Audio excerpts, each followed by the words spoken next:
Well, hello and welcome to I Love Gay Today. And we're here live in Las Vegas at the Thrive Connect Summit. And we're here with Greg DeShields. How are you? I'm doing great. Thank you so much for allowing me to chat with you today. It's so great to have you here. And you just presented today at the conference. But before we say that, or talk about that, I was just going to say, I think we know, I know you personally as you're like Mr. Gay Philadelphia, but from a business angle. I mean, you have been representing Philadelphia especially in the world of meetings, conventions, and all that for quite a long time now.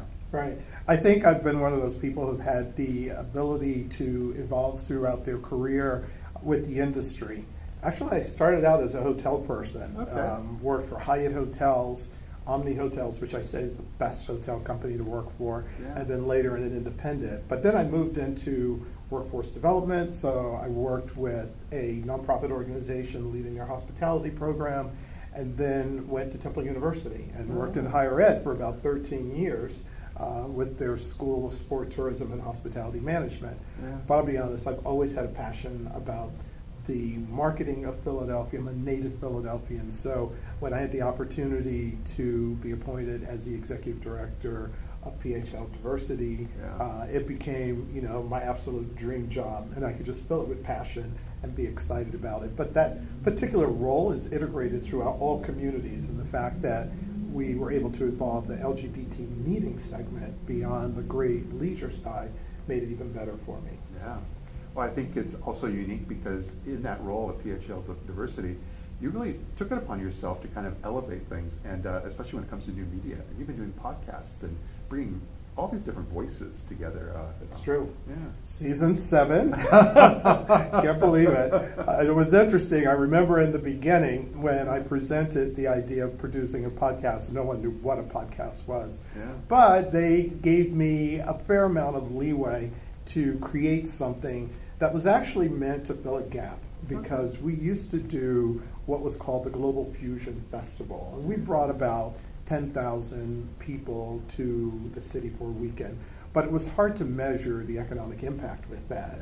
And that level of investment needed to be redirected so that it could be more result-oriented. And we didn't take the money from the Fusion Festival and put it into the podcast, but now not having that ability to speak to a national audience, we felt a podcast would be a great way to produce content. So the key was that it had to talk about Philadelphia, it had to talk about diversity, and we had to have thought-provoking leaders. And we followed a pretty consistent format of dialogue, and we've had some amazing people. I've enjoyed it. I get the email newsletter whenever there's an update. And but now today at Thrive, you were talking about and presenting kind of a new initiative that you're a part of. Yes, so I'm really excited because as I guess you'd call it a silver lining of COVID-19, Tourism Diversity Matters was created. Tourism Diversity Matters was actually born after the murder of George Floyd. Our president and CEO, Mike Gamble, who leads Searchlight Global, which is an executive search firm located in Minneapolis, felt that we as a country need to do better, and certainly he and his company needed to do better. So connecting with other leaders in the industry, in August of 2020, we began to build what Tourism Diversity Matters would be.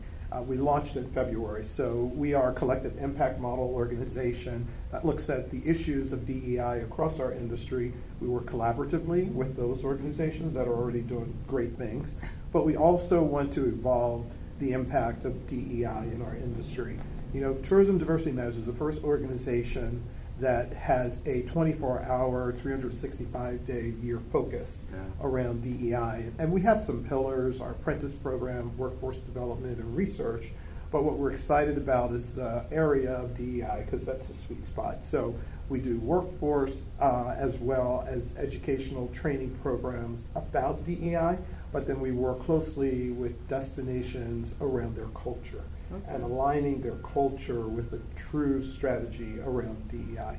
And it's been amazing. Wow, that's a lot.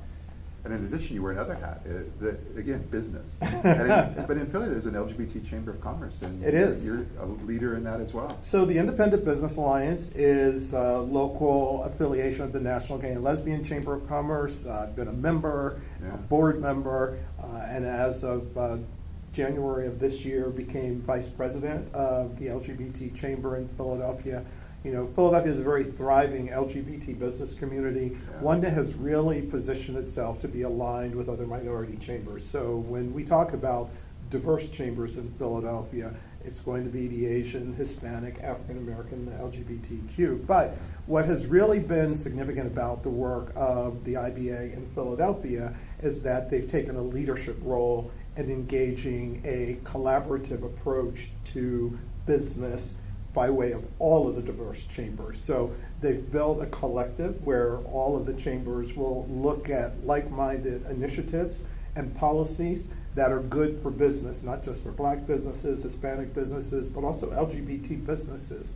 And that's a really important role for us as a chamber, because if you look at our membership in general, it doesn't have the influence. But when you bring together a coalition of people, well, now we're in the thousands, and that's really what we wanted to achieve. So we're excited about it. There's a memorandum of understanding amongst all the chambers, all of their boards accepted it, and we're moving forward collectively in order to speak more about the business need that is associated as we go forward. And certainly after COVID, there's a lot. Wow, I love all that. So I live not too far away now from you, so but we're looking forward to actually making this. Perhaps this will be the anchor video for starting out, because we've done other things, voices of LGBT travel in Australia and so forth, and we're looking forward to being able to work with you to actually kind of bring out the voices of Philadelphia from the LGBT perspective, especially how they've adapted during the last couple of years during COVID and so forth.